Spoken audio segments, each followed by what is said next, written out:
तीरनिवासाय पंढरीपुरवासिने पांडुरंगप्रकाशाय विठ्ठलाय नमो नमः.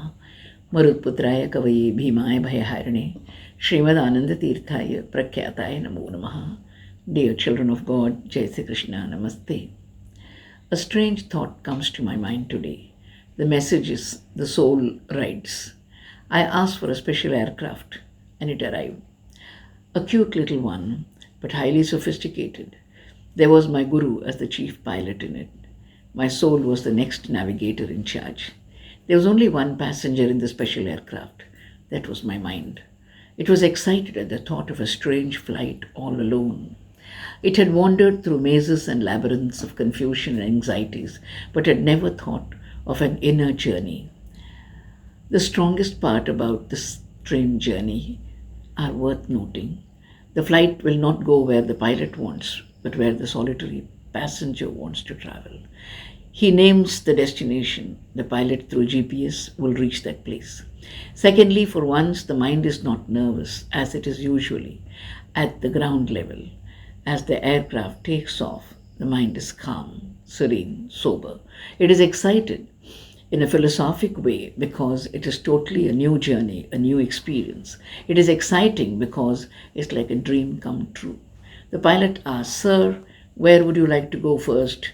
Prompt comes the answer, "Sir, take me to that transcendental world of Lord Vishnu and my benevolent mother, Mahalakshmi."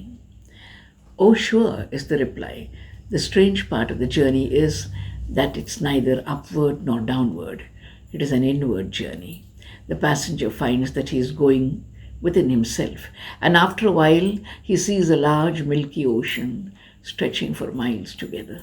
The milky waves are like white rustling silk, and a fresh nectarine fragrance arises out of this ocean, which cools the very soul. Pilot number 2. The passenger is further fascinated. In the midst of the ocean is a mega serpent, multiple wooded, shining with multiple gems on each wood. The serpent's busy tongues are chanting the name of Narayana.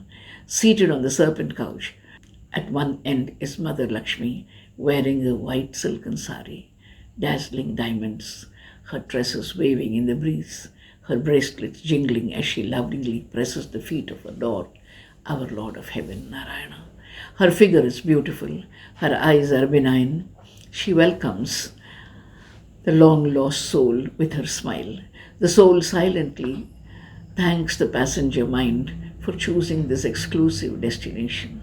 The soul bows down to Mother Lakshmi and in her hands beholds the golden feet of our Lord and Master.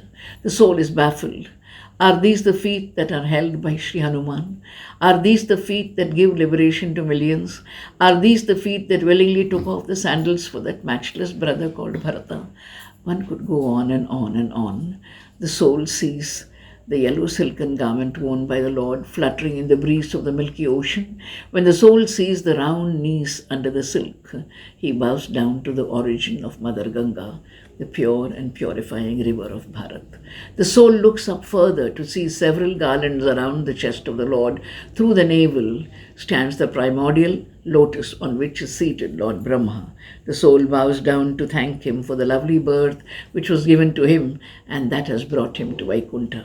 Further, the soul's eyes move to see the blessed signs of Kaustuba pendant and Srivatsa mole on the chest of the Lord.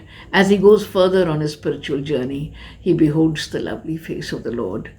Lovely lotus petal eyes beckon him, and the soul is lost in ecstasy. He is crying in joy. He had no idea of time and space. He has transcended both. When he bows down to Lord Narayana, the Lord places his divine hand on his head.